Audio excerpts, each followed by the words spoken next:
Welcome to a Backyard Ultra podcast. In this episode, Liv Compton and Kirsty Ferguson came on, just after being the last two females standing at the Australian Backyard Masters. Here you go. Okay, Liv and Kirsty, how you going? Yeah, good, thank you. How are you? Good. Well done on your race at the Masters. Thank you. Yeah, I was going to say, Liv, you must have pulled up all right because you ran the course record at Early Beach Marathon. Was it yesterday? Yeah, it was yesterday, yeah.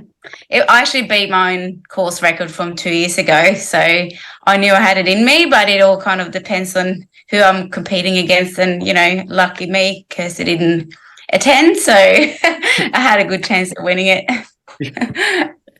Did you pull up all right? Absolute machine. Did you pull up all right from the Masters, Kirsty? Were you injured? Like, how come you didn't run it too? I'm just not like Liv. I just can't back it up. I'm a bit older, so I just need longer to recover, really. I haven't done much running since the Masters, just because busy with kids and kids' sports. So I went to cheer on and volunteered, and it was awesome to watch Liv achieve what she did yesterday. I get so emotional when I watch her run. I feel like I'm running it with her and part of it, but she did amazing. And, yeah, she's having an awesome year. Yeah. Cracker of a year, actually. Yeah. It looks like it's like right along the beach. So it looks like it must be a scenic course. It's absolutely beautiful. We talk about this like it must be one of the nicest marathon courses, around Australia, but it's where we train as well. So doing that loop 4 times, it's like, so sick of it. But if you're coming from, another town, it's, absolutely recommend it. It's beautiful. Yeah. Yeah.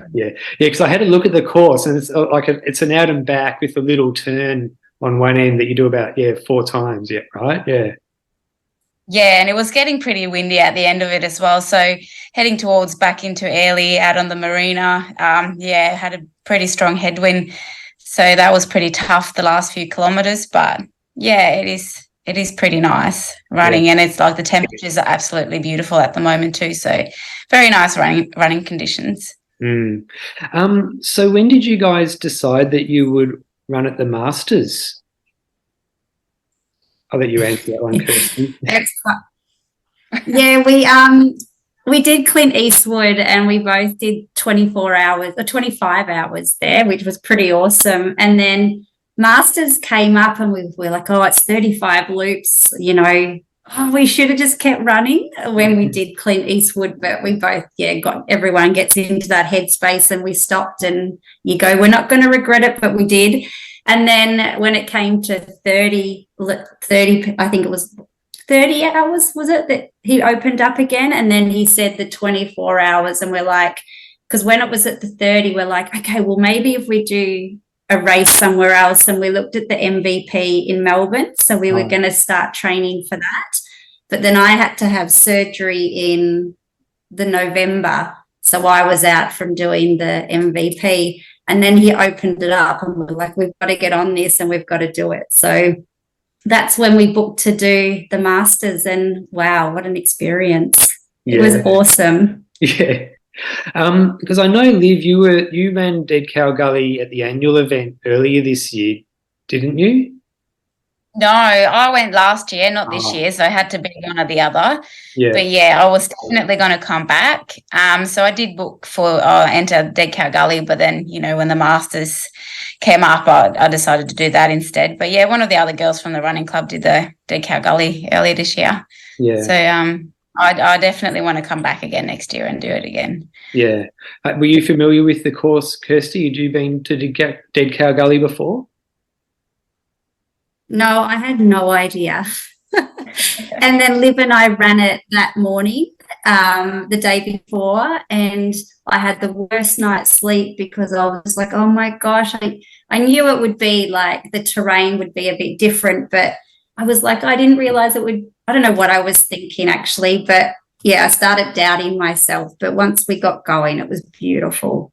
I have to say it's one of my favorite places. Yeah, yeah. You didn't sleep on course though, did you? Did you just stay in a hotel in town or? Yeah, we glamped it up. Do not regret that. That was nice. Getting a good night's sleep the night before the race. Yeah, yeah. Yeah. I stayed in a hotel as well, but it didn't really work for me. I still pulled out earlier than I hoped, but oh well. So you've both done a few backyard ultras together. Are they your favourite race format? I'm not sure. We say every time that this is going to be our last one. Oh, really? And then, Kirsty's already signed up for Hurdies and I'm doing Dead Cow next year, hopefully. So I don't know. Is it our favourite, Kirsty? I think it's my favourite because I'm not a fast runner. So for myself, it's a great format. You go back around and you all start again at the same time. So I love that because then I feel like you're seeing everyone all the time. But Liv's just amazing at every event. She's a fast 5K runner. She's an awesome marathon runner. So she can and she's an awesome trail runner. So she's just got it all. But I'd say it's my favourite format. Yeah.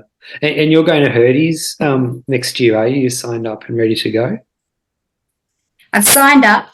I paid my entry and I hope to go. It's just got to work out logistics with family and because I've got 2 younger girls and my husband. So my sister's definitely signed up to crew me, which is awesome.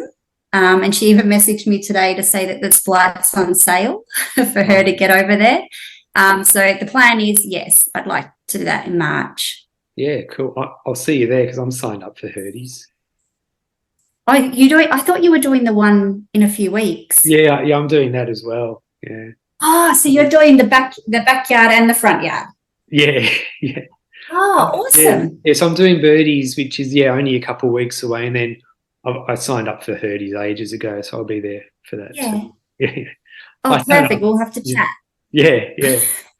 So how long have you guys been friends for? When did we meet? 3 years ago? Yeah, and it's bizarre how we met as well. I met Liv. I was working for a company where I helped people with disabilities get into employment. So I went out to Liv's workplace and I was working with this client and then we just got chatting and then, our running started from there and it's been an awesome journey. Yeah. I actually wanted to start join the running club and then we started talking about it. And then you said, you got to come to Parkrun tomorrow. And lucky enough, it was the pub run the same day, the Whitsundays running club pub run. So that's how we kind of got to know each other as well. It was a great start to a long friendship. Yeah, it's a very long one. Yeah. So when you both met, were you not runners then, and you decided together that you would start running, or? No, I've been a runner for as long as I can remember. Yeah. This was only 3 years ago. Right. Yeah. So how long? Yeah. So how long have you both been running for? You've been running for pretty much ever, Liv, have you? I started when I was about 13. It was my mum. She was a runner. My dad was a runner. And then I, kind of started like that with short little 10K races. And then, started getting, 15, 21, marathon. And then now back at ultras. Yeah. Yeah. And what about you, Kirsty? How long have you been running for? I did little athletics as a kid growing up in Melbourne. So I did that pretty much till I was 18 or 16, I think it is. And then I stopped running. And then it wasn't until I worked on boats and I was living on Hamilton Island. And there was a guy called Steve Jackson. He runs like the Hilly Half, or organises that. And I think he organises events down south now around the Sunshine Coast. And he got me back into running over there. So I got to run on Hamilton Island. And then I was working on boats. So I used to travel up and down the coast. So I just used to run where I could. And then had kids. So kind of fell out of running a little bit with that, and then got back into that after my first one was born, but was just doing like 10Ks and half marathons.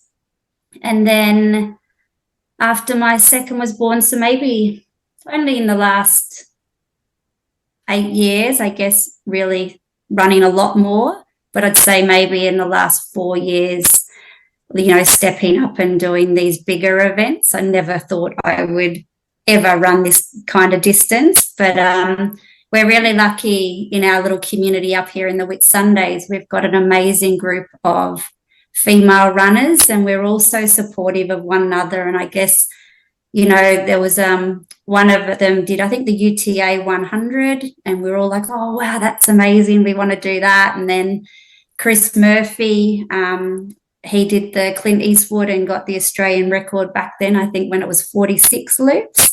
So he then got us into the backyard ultras. So we were all heading down to do Dead Cow Gully, I think maybe 3 years ago. And then COVID hit. So there was 4 of us girls going down there, and then we couldn't go because of COVID. So we did our own one up here, and we called it, I think, Live Cow Gully, was it, Liv? Cow Gully, yeah. I don't know. Yeah. Yeah, it was cool. Yeah. So I think because Dead Cow when we did Live Cow.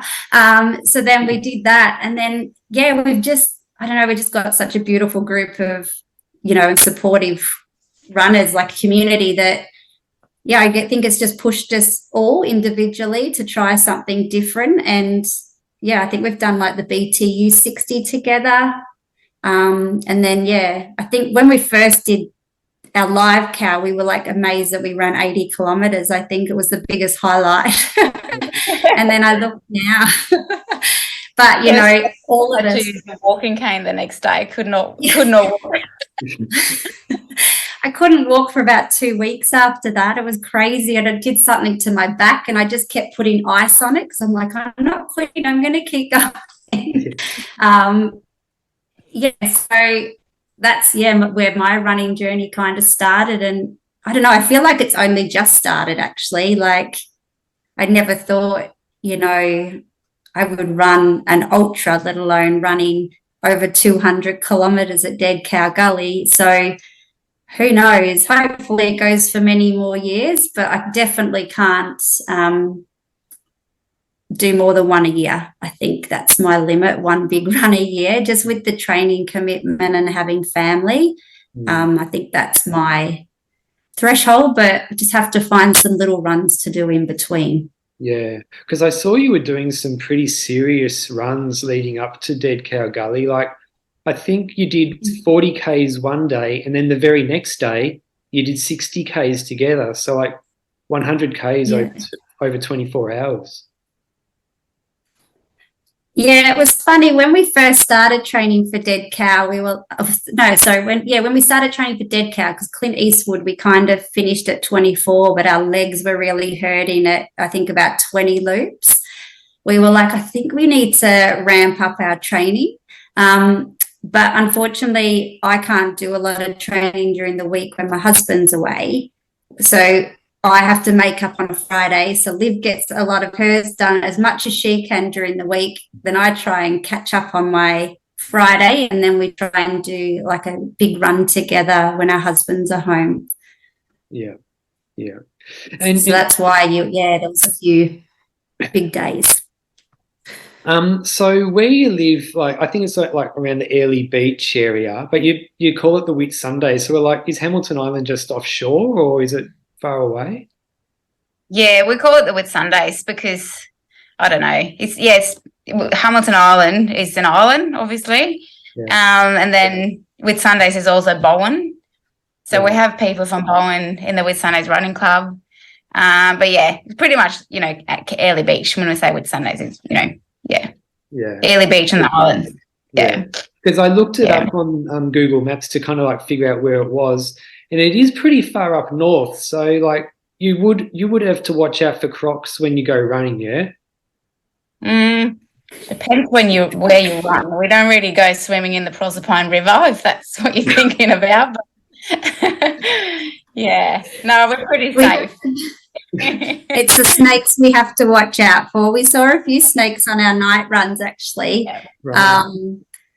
But yeah, I guess because Liv lives in Cannonvale, I live in Strathdicky, so I'm like 10 minutes out from Airlie Beach area. I think that's why we just say the Whitsundays, because if you say a suburb, people are like, where are you talking about? Yeah. But definitely there's crocodiles out offshore and there's crocodiles in our rivers, but there's none where we're running. It's just the snakes we have to watch out for. And what other animals have we seen, Liv? Wild pigs, a few. Oh, the wild pigs, yeah. Pigs. Yeah. Yeah, they're big too. That's cane toad. Yeah, I was going to ask about cane toads. Like, are they there too, are they? Oh, yeah. Yeah. Yeah. They're not too bad though, like they used to be. I don't find them as bad, but like as yeah, they're definitely many of them. They're just ugly things. Oh, yeah. Just the way they get up on their legs, and they're just they're not attractive. And the plovers. The plovers always get us. Oh, like they swoop on you. The birds, on my street, they're terrible. I must look so funny when I'm running down the street and I'm swearing at these birds and I'm waving my hands and my hats and they're just attacking me. But yeah, I haven't come up with a device yet to get rid of them. Yeah. So I've actually been surprised by the number of people I've spoken to on this podcast who, rather than like work their way up to ultra distances, they kind of just jump straight into ultras. But by the sound of things, like Liv, like you've been running your whole life. But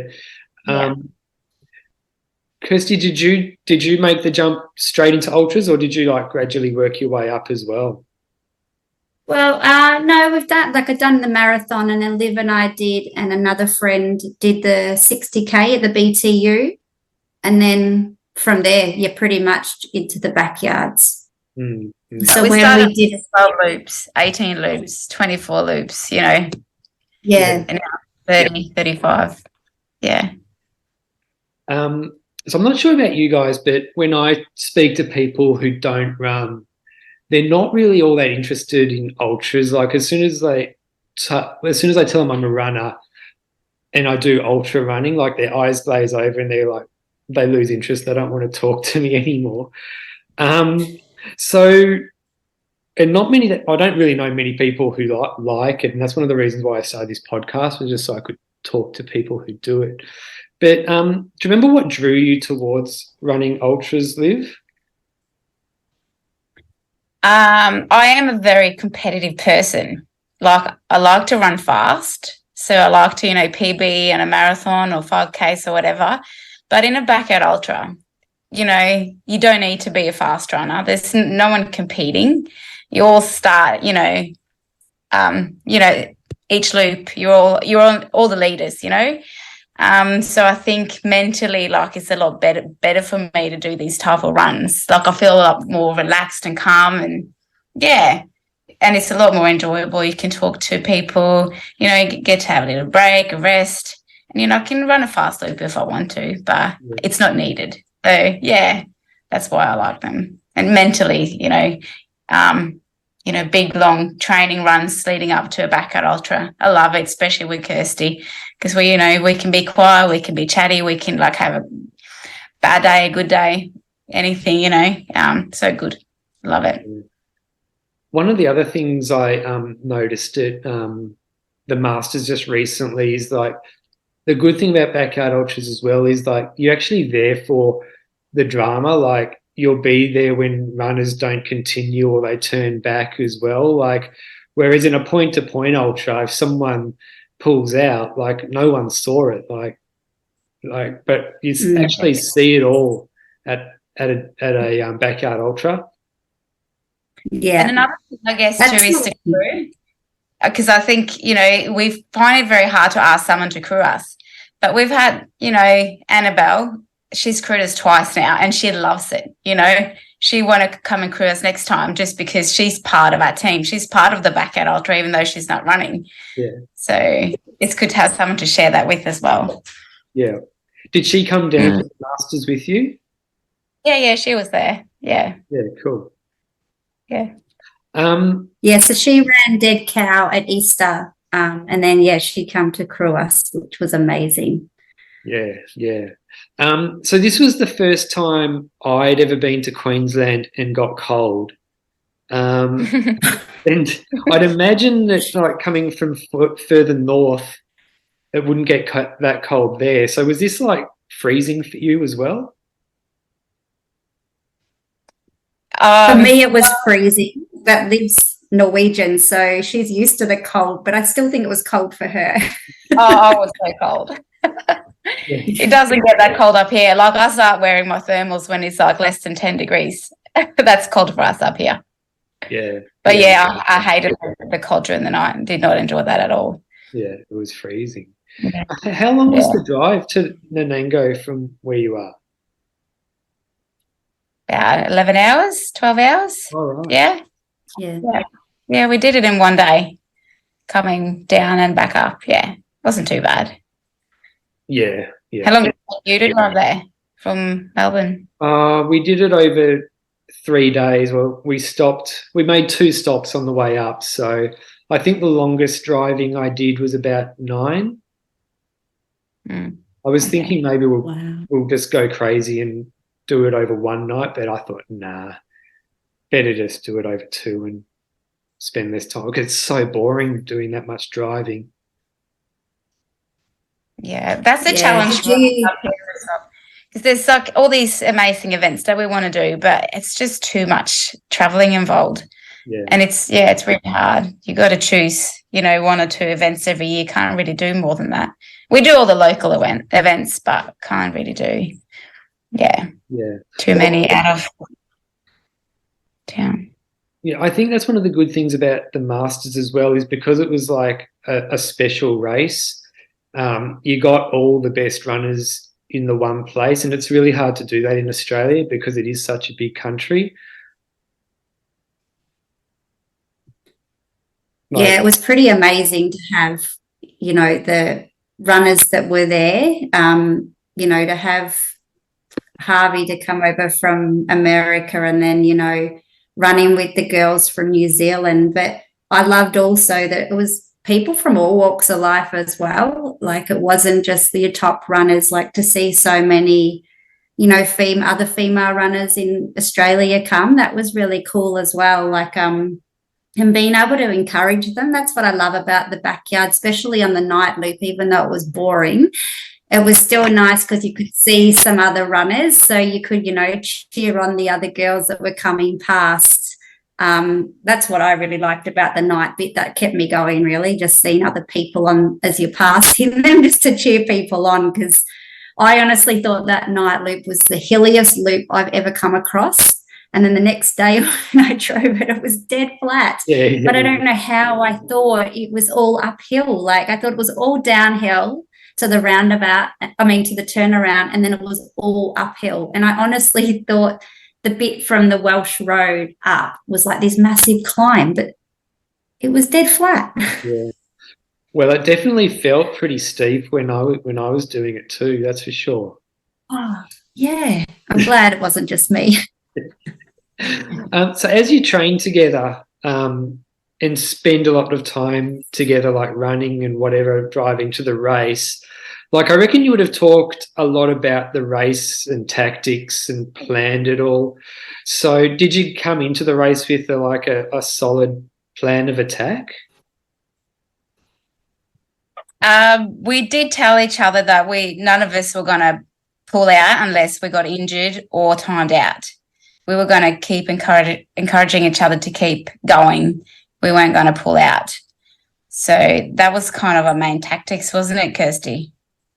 Yeah, and then we'd always said we want to go above the 25, but we were really scared to use numbers. Like, we did talk about what other people have achieved and what other, the female runners have achieved, because they've all done amazing. So we had like those numbers, but I think our goal was to get past the 25 again.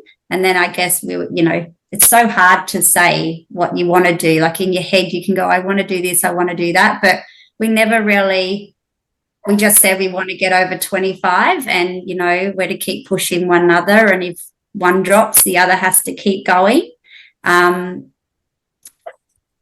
Yeah. Oh, and we did say, though, if one dropped, we remove ourselves from unless you're going to be there to cheer on and stuff, we would pull ourselves away from the event and just leave the crew. So that was really our only little tips, and it was just, to enjoy ourselves, really. Yeah. Enjoy the experience. Yeah. So were there any times, like, well before you finished, or any times where you did have to encourage the other person to keep going, and when they were almost pulling out or anything like that? Oh, I had a massive breakdown around 27 loops. I think I was just so tired. I just wanted to sleep. Yeah. I was done. It wasn't Kirsty, but it was Annabelle. We were in the starting corral, and I was crying. Like, I did not want to go back out there. And she said to me, "You have to leave. You're not done yet." And I screamed at her saying, "You can't force me to go back out there." And she said, "Yes, I can." And then I just grabbed my water bottle and just went out there, and I was so pissed off. I think I said some mean words to Kirsty as well. And I came back the happiest person ever, totally new person. Took, my 45 minutes just to reflect on what I was actually thinking about doing. And it's crazy. And then I was back into it again. I think I think you lost your momentum a bit because Tammy injured herself on lap 23, or was it 24? Yeah, 23. 24, I think, yeah. Yeah, she was going out to do lap 24, and Liv was running with her at the time, and I don't know, for once I must have been in front, which is really strange. And, she fell over and hurt herself, and then Liv had that, do I stay? And felt so bad when she got back that, Tammy walked back by herself. And I think that really threw Liv. And I think over those 3 laps, that was playing on your mind when you got to that 27. But for Liv to pull herself out of that space was absolutely amazing because, I think that's by just doing the other backyards when you've got yourself into a dark spot, you go, you think you can get yourself out, but then you don't. So for Liv to be able to turn herself around was awesome. And especially it's so hard when Tammy's become a good friend of ours now through these backyards. We met her at Clint Eastwood, and you just want the best for them. So when someone gets hurt, it does affect you. And then when you're sleep deprived and everything, it plays on your mind. So I think that was a big part of Liv's dip, but to be able to pull herself out was incredible. Yeah. I think she actually she broke her thumb or broke her hand, Tammy did. Yeah. Yeah. I think it was her thumb, one of her fingers. Yeah. Did you write out did you have an hour by hour nutrition plan? Did you have all that type of thing written out and planned? Well, nutrition's been pretty easy for me because I can eat pretty much whatever and I don't have any problems. It's been more of a challenge for Kirsty. I just had certain things that I wanted to eat in the morning and middle of the day and nighttime, and then just have fruit and stuff in between. But the nutrition for me is not really that big of a deal. I'll make sure that I have my tailwind and have some good decent, I eat the same thing for breakfast or out on, in a backyard ultra as I do at home. And then we had some, a pumpkin soup and things like that. But to me, it doesn't really matter as long as I'm not, hungry and run out of, energy and things like that. It's more difficult for Kirsty, I think, than for myself. Yeah. Did you write out anything, Kirsty? How did your plan look? I don't write it out, but I know that I need to have a certain amount of tailwind each loop. I don't need to eat every loop, but, having the main meals that we do. But my biggest issue that I have is with my fluid intake and then trying to retain that. So that's been a battle. Like Clint Eastwood, I didn't have the best experience, and I had I think 21 laps of just, dealing with it. And it's really hard for a female when they need to go to the toilet on the course because there's men around every corner and there was nowhere to hide on Dead Cow Gully. So I have to say my nutrition was spot on though for the first day. Sorry, not the first day, for the daylight and then into the evening. And then I don't know, I've been speaking to Tailwind, they've been amazing. Just to try and work out why I can't retain my fluids. And so, and I need to speak to a sports nutritionist or something to look further into that. And then, I don't know why I had the issue, why I had to withdraw, from the race. I don't know how that came on, because I still felt really good. I don't know if I had reduced my because I was needing to go to the toilet so often. I then changed my intake of fluids and that affected me, and maybe I was dehydrated, but I thought I was fine.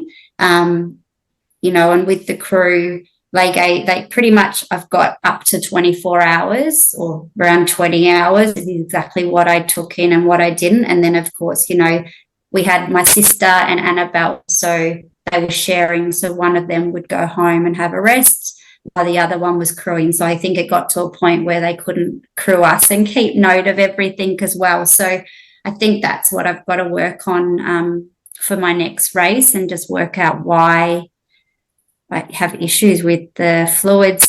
We train and it's really hot up here, so I don't have an issue when I'm up here.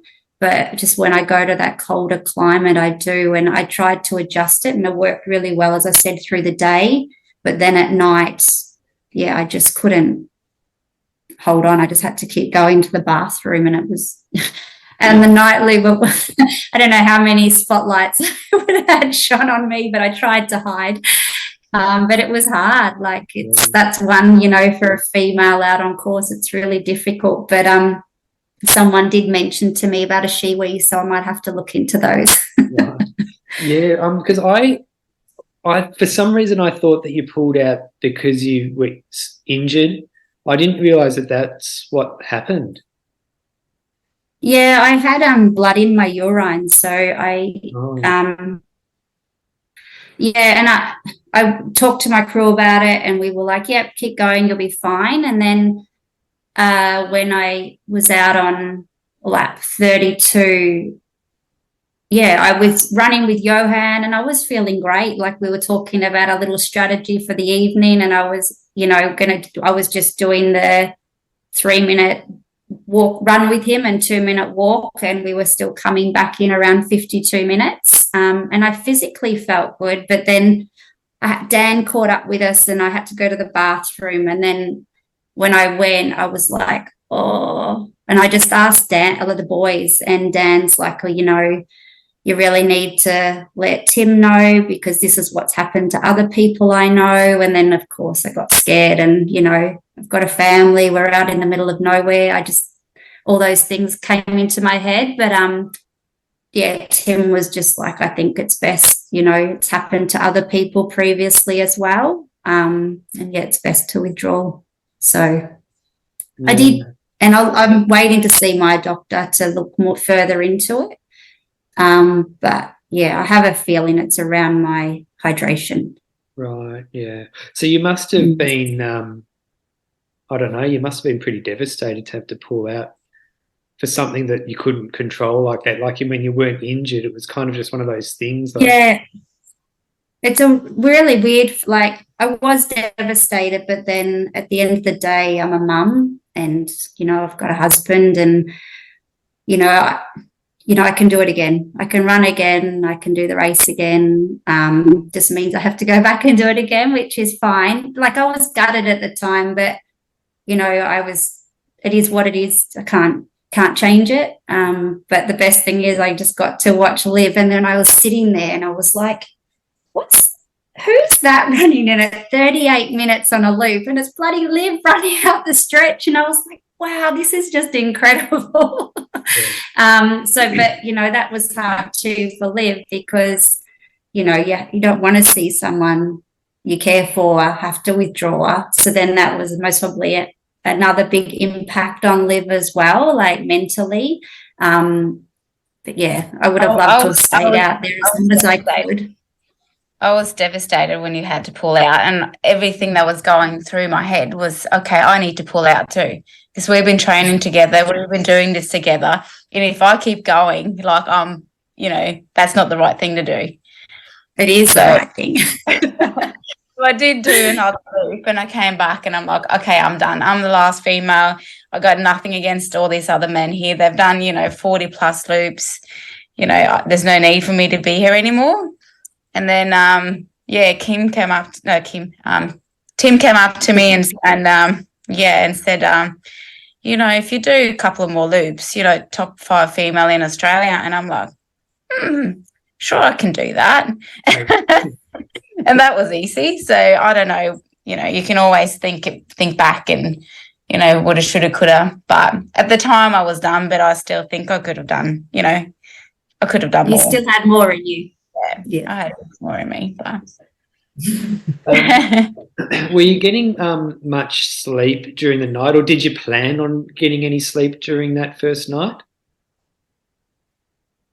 During Clint Eastwood, I managed to have like quick little 5-10 minute snoozes, but at this time I couldn't. Like, we tried to have a little rest, but it was just so freaking cold.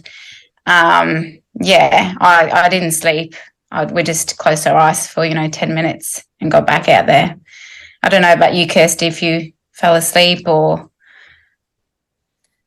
No, I can go without sleep though. I'm not a big, I can manage without sleep. So that wasn't a big issue. I think at 3 a.m. or 4 a.m, I remember swearing, and I was just like, it's so goddamn cold. And I was just in one of those moments. But I didn't have, I tried to shut my eyes for 1 or 2 minutes, but yeah, it's more just rest in the eyelids. I don't think I actually slept.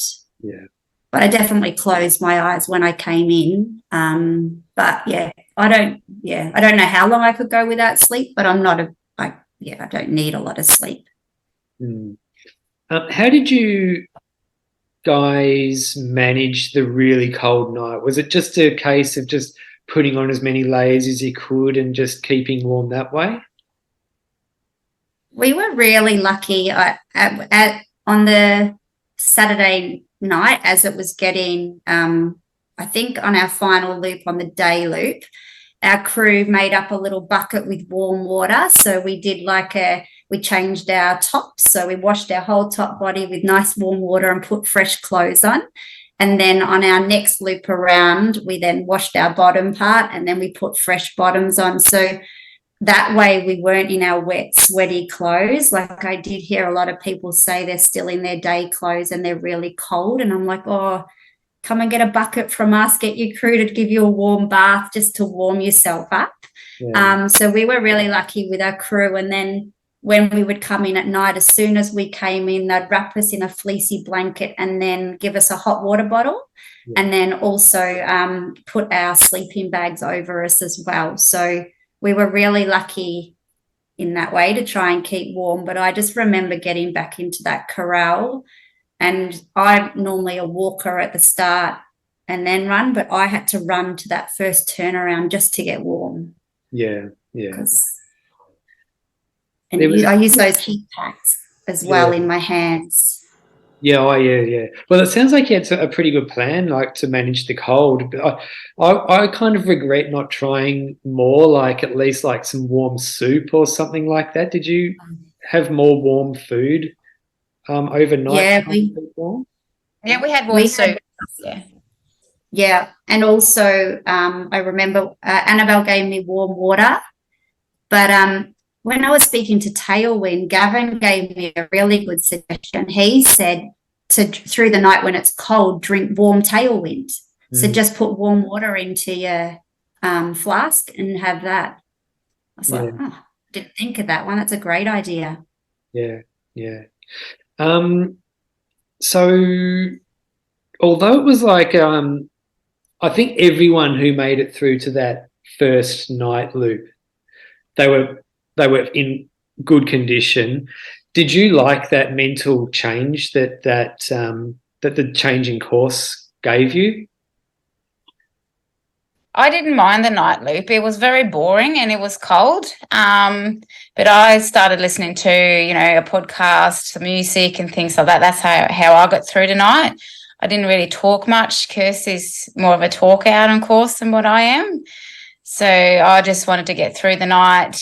Yeah, even though it was boring, I just kind of got it done. So, when daylight came, I felt pretty good. Like, even though it was cold, it was still manageable. Yeah. Yeah. Were you running side by side all night, or were you just like running at your own pace? The night was funny because I would run off, which is not normally like me, and then I would mostly be in front of Liv some of it we ran together, but some loops I would be in front of Liv and then she would come past me coming back towards. Yeah, but we didn't run a lot together through the night. We just kind of just did our own thing. But, yeah, I know there was a stage, I think, we helped Tammy because Tammy wasn't feeling too well at one stage. So we all ran together for a bit with Tammy to get her through. And then she came good again as well, which was awesome. But I kind of think, Liv was listening to her music and I was trying not to use music until I needed it. We just that was just do what you had to because it was so cold. I don't think I could even speak because it was that cold. Like, I am a chatty person on course and I would talk to people. I chewed Helen's ear off a bit, I think, on course on the night loop. But, it was too cold to talk. Yeah. Were you running your loops faster at night just to get back and just to warm up as well? Like, how fast do you think you were running those night loops? I think I run them a little bit faster than the day loops, but I tend to start my loops pretty slow and then I just start running faster and faster because I get a bit bored and sick of it. So that's just how I do it and it kind of works. But I think I was getting back around 48 minutes around that mark, maybe a little bit faster, but yeah. Yeah. Mm-hmm. Yeah, I was pretty much the same the whole way. I was just about 51, 52 minutes. Yeah. I didn't really change from the day to the night because I thought I was climbing mountains at night time when I clearly wasn't. And did you wear tutus for the 22nd loop as well? Yes, we did. And it was hard because, you have to get out of your chair and then put the tutu on. And Tammy was next to us, so she had hers on. And Kirsty said to me, like, oh, just forget about the tutu. So we're like, no, we got to do it, because we didn't know whether anyone else was going to do it or not. Yeah. And then we got out there and it was like this big group of people wearing tutus. So, that was cool. Yeah. Too bad it was in the middle of early morning. Yeah, in the dark, but it was fun. Yeah. Yeah, because I saw there was a photo taken, but it was a bit too dark to make out some of the people, which is a bit unfortunate. Yeah, and I was completely covered up. Yeah. So when I spoke to Aaron, Tim, and Johan, they did a lot of running together during the Masters. And they talked about how they took in turns to watch the clock and so did you do work together like that? Like you would take in turns to watch the clock and say when to run and when to walk and things like that? Kirsty and I, we're very different runners. So we don't really run much together when we're out on course. And I know I can complete the lap because I don't do much walking. And I find it hard because there's a lot less female runners on the course than there are male runners. And I think with more female runners on the course, it would be easier to, create that little, group or, you find, the people that you have the kind of same pace with and the same ideas. But, it's really hard. I'm not saying we can't run with men, but, I think female, we think a little bit differently about certain things. So I definitely I was missing some more female runners out on the course. That would have been a big advantage, especially on the second day and going into the second night if, there were any left. I don't know about where you, Kirsty. Yeah, we ran some loops together. We did some with Tammy at the start too. Like she was doing a run walk thing. I'd never really, like when I did Clint Eastwood, we did a lot more. I did a lot more walking at Clint Eastwood, but I don't think I did. I just felt like it because my laps were faster at Clint Eastwood. So I did a bit of run walking, but I found checkpoints. So I kind of knew if I walked from a gate to a gate or, I had points where I walked from. So I think that's where I found going into the night really hard because you didn't have any checkpoints. So you did need to use your watch. But I was behind like Johan and Tim and Aaron, yeah. Like at times. So at night I was near them quite a bit. I'd hear them or like I must have talked past them while they were walking. And then when I started walking, they were running. So yeah, something like that would have been good to jump onto. But I was with Helen, like I was walking when she was walking pretty much, or just catching her as she was about to run and I was walking. But yeah, I didn't really have a plan with that part of it, but I will take that into my next race. I did like that because with Johan, I was doing that at, I think from lap 30, I did it with him for a couple of laps. And I was getting a bit nervous thinking, we're going to get back in time. Yeah. But I should have trusted, like we did, but I couldn't, because I hadn't practiced it. I was a bit like, is that going to work? But I am a fast walker too. So I don't mind, walking up. I most probably walk faster up a hill than I do to run it. So, I will definitely put that into practice. I thought it was probably easier to do a walk-run like strategy on the night course because on the day course there were some parts where you had to walk, like in the gully, for example. Yeah. Yeah, I think because I've been always a checkpoint person, even when we did Clint Eastwood, it's the same course day and night. I just knew where I had to walk and where I had to run. Whereas this one, with the change through the day. But then we went back onto the day loop again. I just went from my, gate to gate, but then I guess there was less people around you. So I was trying to find a way where I could stay around people as well. And I was really lucky, I guess, being at the back of the pack. We got to, have Harvey around and he was really great to listen to and have a chat to. And, some of the other runners, the local girls as well. That was really nice as well to be able to chat with them.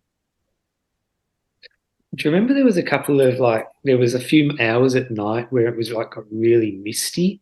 And all you could see when your torch headlamp was mist. It was coming up towards the farm again, early morning.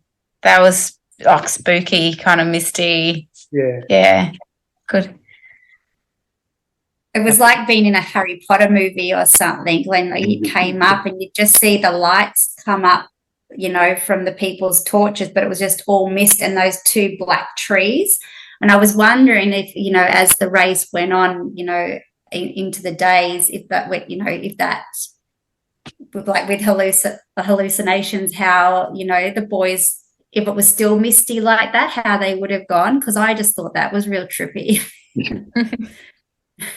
So once the sun came up and it started getting warmer and you were back on the day course, did it give you a new lease of life? Did you feel all energized again and ready to go?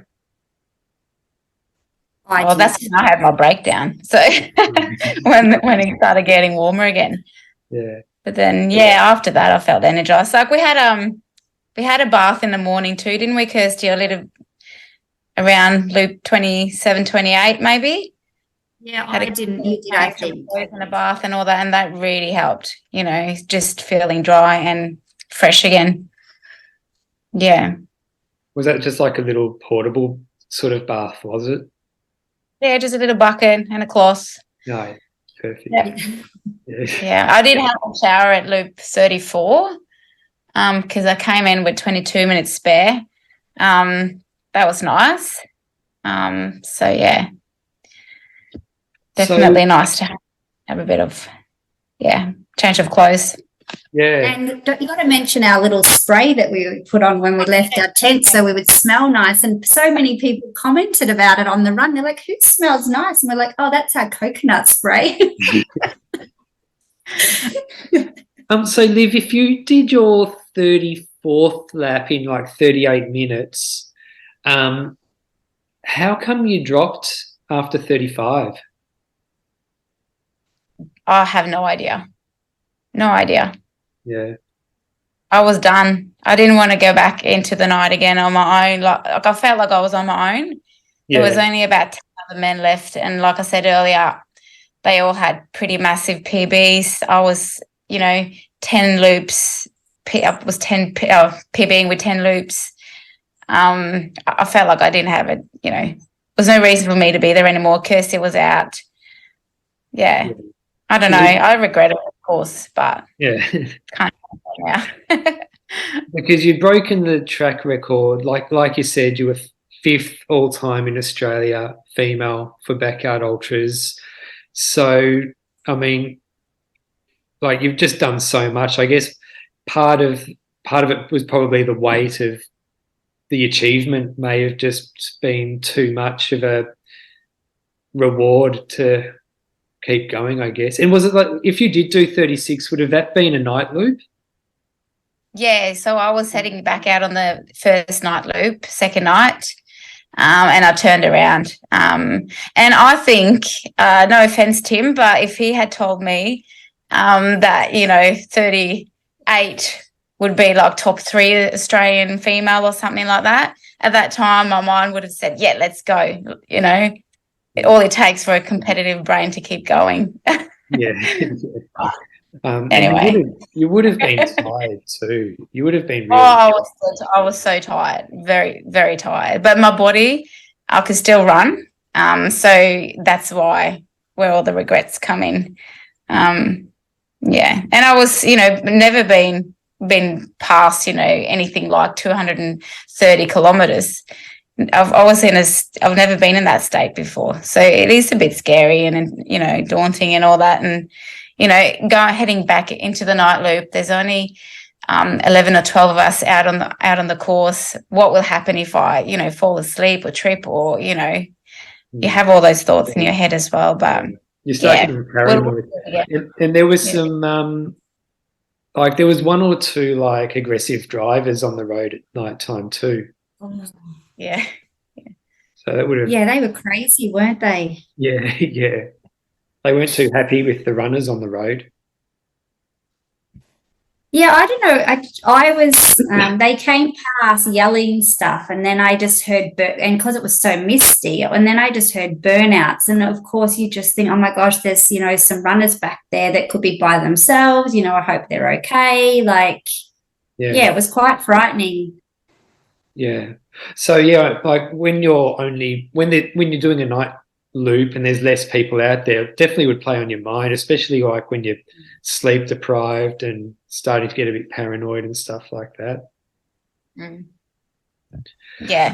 I'll definitely I'll do another backyard ultra. It's just you got to get to that 35 loops again, and how to get there. You get experience, so I know what not to do, what to change next time. Kirsty and I, we decided we're not going to do the next one together.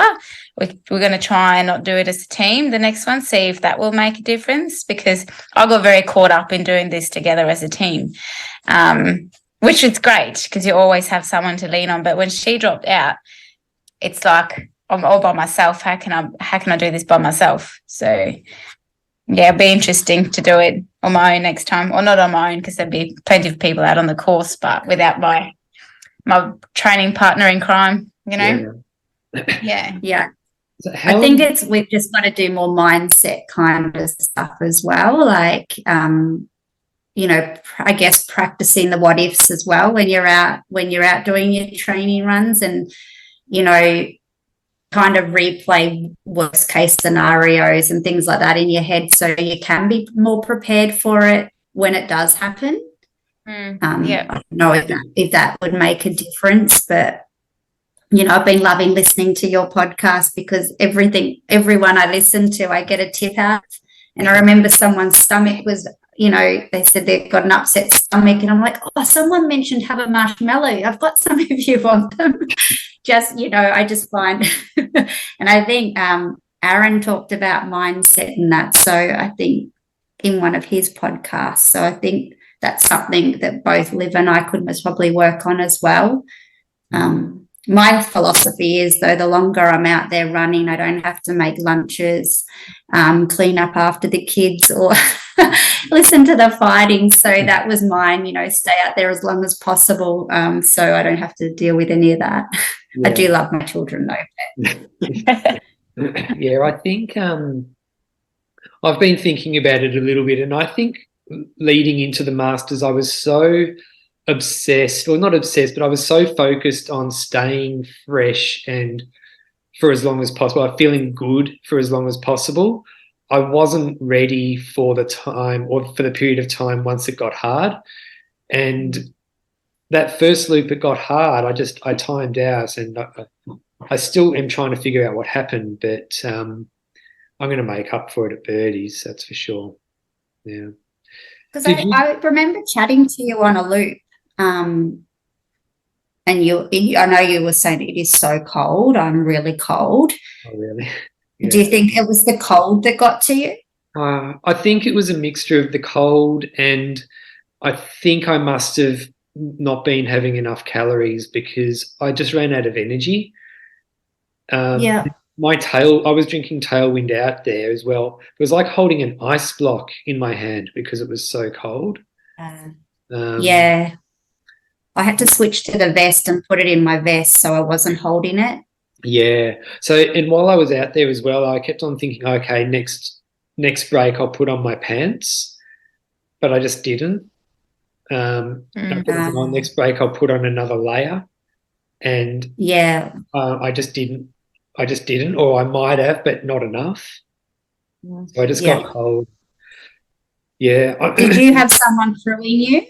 Yeah, my girlfriend was there, and I had everything written out, like nutrition plan all written out, but we didn't plan enough for the cold. Like, I had the clothes there. I should have just put them on.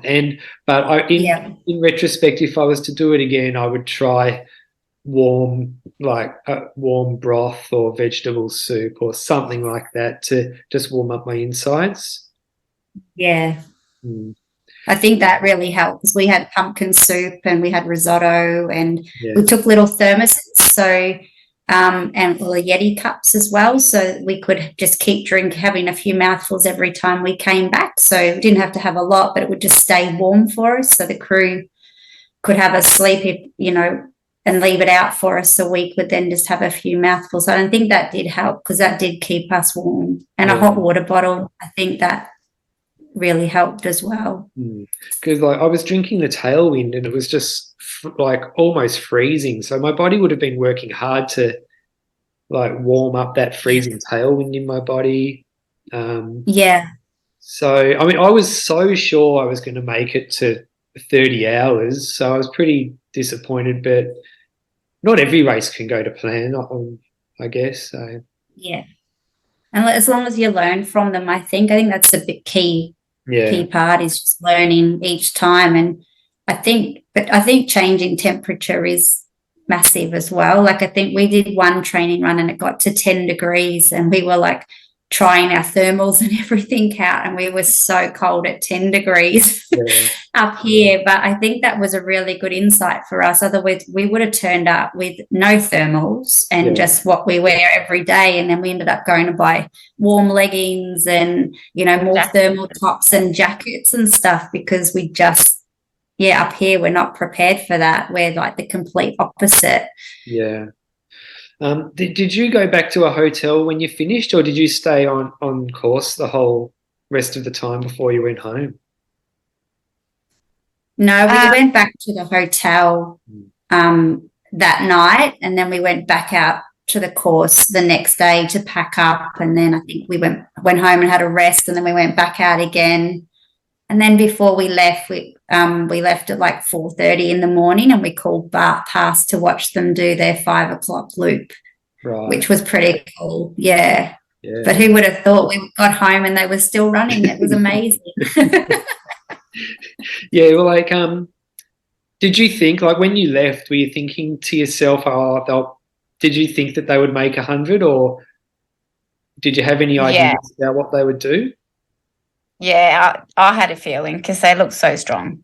Yeah. And I think we must have left around 76 loops or around that number. I can't really remember, but, you know, Sam and Harvey just like having a banter out on the course, like everyone was in such a good mood. Yeah, I had a strong feeling that they were going to make it.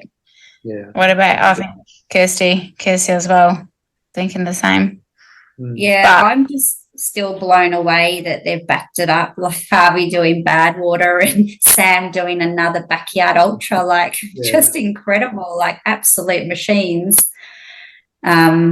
Yeah, so soon after. I'm still in recovery mode and not doing much. Yeah, I was pretty impressed with Harvey Lewis doing his 90, knowing that he was going to do Badwater like 2 weeks later. Like, I just thought, like, I just assumed that he would probably go maybe 70 and then finish then because he had Badwater so soon. But he was there to win it. He wasn't there to just show up and have a training run. Yeah. It was so, like, just such a beautiful man, like such a, it was just, I didn't really know much about him. So, you know, I didn't know what to expect, but just so down to earth and just so genuine and just, really lovely. Yeah. I have to say, Kirsty makes friends with everyone out on course. So if anyone gets to ever run a backyard ultra with Kirsty, you're very lucky because she's such a lovely person to run with. So, yeah. It may annoy people, and you can tell me if it does, and you can tell me to go away and not talk to you. That's fine. I just find talking makes the loop go quicker. So and you know, I really wish, I guess, like the males did, they form groups when they're running, and I really hope more females start doing backyard ultras and, you know, us forming those groups really early on and, you know, building those friendships, because I think that's where we're going to see more women do amazing things. And, you know, we've got so many amazing backyard ultras, and it's not just runners, it's not just the people that are at the top, even the ones that only do the 1 or 2 loops, they're just as inspiring. And I think there was Mel who hadn't trained for it, but, you know, she was just, I'm going to go do it. And I think she did like 12 or 13 loops, didn't she? Was it? She said, I'm lucky if I do 3, and she ended up doing 12 or something like that. Yeah, like that's just awesome. Like, and Katie, like, she did amazing, and Lauren, I think Lauren was going to give up, and each loop she came back out again, and it was just so lovely to see, and that I get so much joy out of that. I love just watching people do their best, and I love chatting to them as well. One thing, I did run about a half a loop during the day. It was probably about the 6th hour with Harvey Lewis, and I wasn't carrying any water with me or any liquid, and he couldn't believe it. Like, aren't you carrying any water? I said, nah. He goes, oh man, you got to drink water. So I was thinking to myself, nah. And then I realised, hang on, this is Harvey Lewis telling me I should drink water, take my water bottle with me. So I took out a water bottle with me for every single loop after that, and I'm going to do it every single loop from now on at every single backyard ultra. That's for sure. See, I don't do that. I didn't take any water with me during the first day and the night loop. I only started on the second day taking water and tailwind with me out on the loop. Really? I don't know. Yeah. Just find it annoying. I don't feel like I need it. Yeah, I do. Maybe I'll run further next time if I keep every day. He had like a fridge in his pants, though. Like, I said to him, what have you got in your fridge? Like, he just kept pulling out like bottles and food. He had it all, like, just in like it must have been on his shorts or something. I don't know. It's quite funny. So going into the race, you obviously would have known about Phil Gore, but this would have been the first time you would have run with him and in a backyard ultra and probably seen him run as well. So seeing him firsthand in a race where he broke the world record, did you leave Dead Cow Gully with an impression of how good he is and what makes him so good? I started chatting to him on Loop 5 or something, and I asked what his name was. And when he said his name was Phil, I felt a bit embarrassed. And I was like, oh, you're the record holder.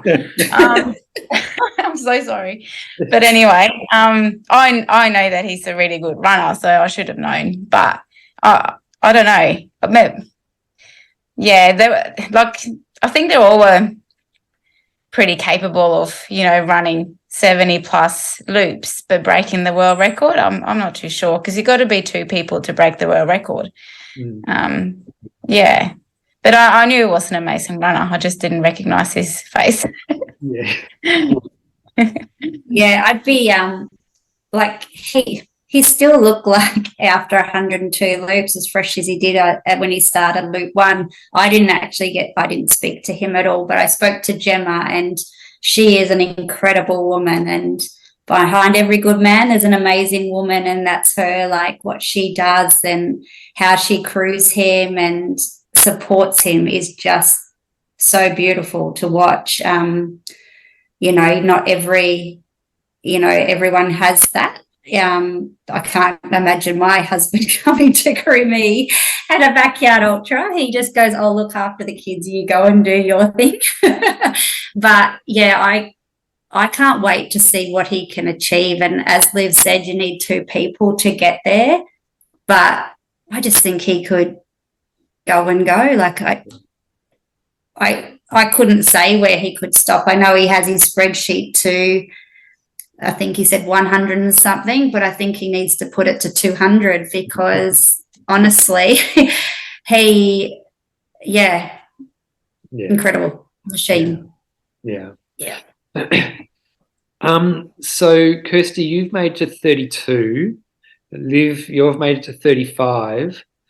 Have you thought about goals, if you what you want to do next in a backyard ultra?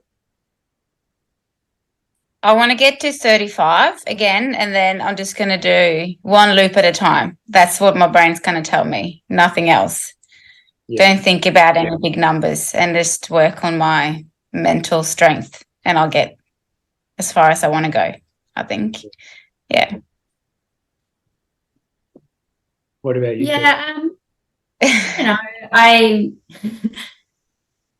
I would love to get, I think when I did Clint Eastwood, my goal was I really wanted to get over to 35.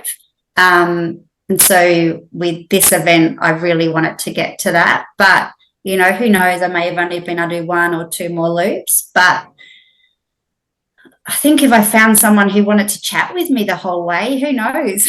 I could just run for days. No, I would love to get, I think it'd be cool to try and get through another night. If you started in the day to try and get through 2 nights, I think that would be pretty awesome. But, that's still quite a few loops away from what I've just done. So, yeah, I'd say that might be my goal, to try and, get into the second night would be pretty amazing. Yeah. But everything's got to fall into place. You've got to have a good lead up. You could do all the training in the world for these events, and it might just not be your day, but that's okay. But the problem is you've trained so hard to be able to run for that many days that you'd be disappointed with yourself. But that's the hardest bit. You put in the training, you want an outcome, but at the end of the day, it is what it is, and you've just got to go with it, I think. But I think anyone out there could do a backyard ultra. And as Liv and I, we started off at 15, 17 loops, and then we went to 24, and now we've gone into the 30s. So, and we're just everyday mums, we're We run around after our kids. Our husbands work away week on, week off. So, you know, if we can do it, anyone can. So, yeah, I don't know. I'm going to say I'd like to go for 48 hours. Yeah, awesome. Yeah. You definitely have that in you too, Kirsty. I know that. So on a good day, we'll both get it. Together. Yeah, we might have to do another one together. And Liv, I see you've got another marathon in Bali coming up soon as well. Is that right? Yeah, so it's in another 5 weeks. You know, I signed up for Bali Marathon and then I asked for leave and then I bought the flight tickets. So it's like a reverse order kind of thing. But yeah, it's my 40th in 4 weeks' time. So I thought, okay, why not treat myself to a family holiday and a marathon in Bali? I think marathons are, you know, my favourite distance and event. Yes. Maybe after backyard ultras. Not too sure. But at least it has a finish line, which I love. Yeah. I wonder if there's a Bali backyard ultra. Oh, no idea. No,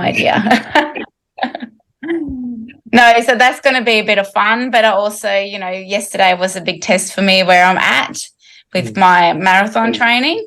So, yeah, and yesterday it was, I'm not going to say easy, but it went a lot better than I expected. So I'll do my absolute best to get another good PB in 5 weeks' time during the Bali Marathon. Yeah, I imagine that would be a pretty nice one to do. Like, I don't know what the route is, but I imagine it would be nice and warm and a lot of things to look at. Yeah, like I haven't really checked out the course. I've checked the elevation and it's about the same as the early one. And we do train in a lot of, you know, the humidity and the hot weather up here. So I don't think that's going to be an issue either. And hopefully there'll be some more people out on the course cheering. And, so I'm looking forward to it. Be a good experience. Yeah. Well, thanks both of you for coming on. It's been awesome. Thanks for having us. For having us. Who would have thought the girls from the Whitsundays are on your podcast? We've listened to them all, and it's funny when we're on our runs, we talk about your podcast and what people have said. So to be on here is an absolute honour. Thanks, Liv. I can't do it on my own. But we're like a married couple. Well done again on both your performances at Dead Cow Gully as well, because it wasn't easy, and you both obviously, you did so well. Yeah, thank you. So did you. I mean, just completing over 20 loops or even over 15 loops is a massive achievement. So, and in those conditions during night, so you should be proud of yourself as well. Yeah. I've just got to remember, like 4 or 5 years ago, I wouldn't have even been able to do 2 hours. So, it's pretty good. Yeah. That's awesome. And that's what I think. I'm like, who would have thought that, you know, and honestly, I don't even feel like the race has happened. And Liv and I talked about this the other day. It's a really weird feeling, like I guess you finish these races and then you're straight back to being a mum. I don't know if it's the same for other people, but I feel like it's never happened. I just feel like I'm really tired, and it doesn't even feel real. Just and I'm hoping that, I had a little bit of a light bulb moment the other day, and I was like, oh, I just did, 32 loops, but it still hasn't sunk in at all. Yeah. But, as you said, I don't think it matters, even just doing one loop. Like, I just encourage anyone out there who wants to run and, doesn't think they can come and do a backyard ultra. It's the best environment. It's so encouraging. And if you run one loop, if you don't finish the first loop, it doesn't matter either. You've given it a go, and you'll get that little, buzz and want to do it again and come back and then hopefully do 2 loops and then 3. And next, they've run a marathon. That's the best part about it. Yeah, yeah. No, I love the social aspect of it. Like we were saying, like you see all the drama, all the crew get to mingle if they want to, all the runners can run with people the whole time if they want to. There's so much fun. They are. And what are your plans for Hurdies? Are you? Well, Hurdies, I've bought my tickets for it. So I'm doing a Liv. I've bought my tickets, but I haven't bought my flights yet, and I haven't organised my leave yet. So, but I will. Is that the one in a few weeks? Oh no, so Birdies is in a few weeks. Oh, Birdies. Oh, there's two. Sorry, I get confused. I thought they were the same name, but one was one was backyard. They're easy to get confused. But yeah, so Birdies, that's only on the 4th of August it is. So we leave here, our flight leaves at like 6:30 in the morning. I've got a van hired.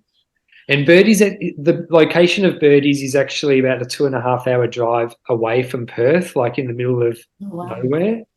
And it's like his camping ground. So I've got a camper van, and it's going to be in a powered spot. And so we camp there overnight, and then the race starts at 10 in the morning. And then the flight leaves on the Tuesday afternoon, I think. So I should be finished by then, I reckon. That's been living our problem whenever we do races. We're like, oh yeah, we'll just book it for this day, but then we're like still running. So we've been like, and then you stress about I've got to get to my plane. So we were like, this time if we drive, there's no excuses. We have to stay to the end. Yeah, that was that was one of the reasons why I drove as well. I thought, if I drive, I don't have to worry about the plane. And I was thinking, Wednesday, if I leave on Wednesday, I should get back on time because I had to work on the Saturday night. And I was thinking, I might still be going on the Wednesday, but I didn't even get close. We've all got a dream though, don't we? That's what it's all about. Yeah. Well, all the very best for your run then. I can't wait to follow you. Yeah. Yeah. Phil's not going to be in it, so you could win it. Yeah, well, he's going to be there as a race director, so that will be fun.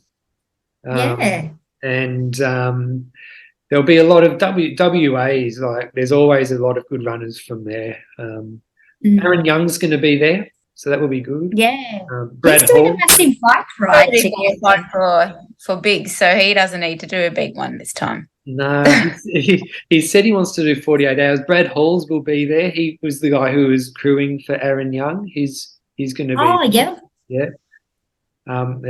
So I can't wait. It's going to be a lot of fun. But yeah, I really really want to redeem myself for my performance at the Masters. You don't need to redeem yourself. You did amazing. You should be so proud of it. Have they got some female runners doing it as well? Is there some big names there? Well, I know that there's No Time to Die, not all that, only a few weeks after Birdies. Okay. And Jess Smith is doing that. So I'm assuming, actually, I don't know. She might be doing Birdies. I don't know. Yeah. The field will be released soon, so we'll find out. Okay, yeah. Perfect. Yeah. Well, enjoy, have fun, and just remember when it gets hard, just keep smiling. Yeah, I will. Yeah, Smiling fixes everything. Yeah, well, thanks both of you for coming on. All the best in Bali, Liv. Thank you. And Kirsty, I'll see you at Hurdies as well. Yeah, definitely. Sounds good. Yeah, awesome. Well, thank you for having us. No worries. Thank you. Thanks. All right. Bye. Okay, bye. If you've enjoyed this podcast, it would be awesome if you could share, comment, like, subscribe, all of that. If you've got any feedback, shoot me a message. Hope you have a great day. See ya.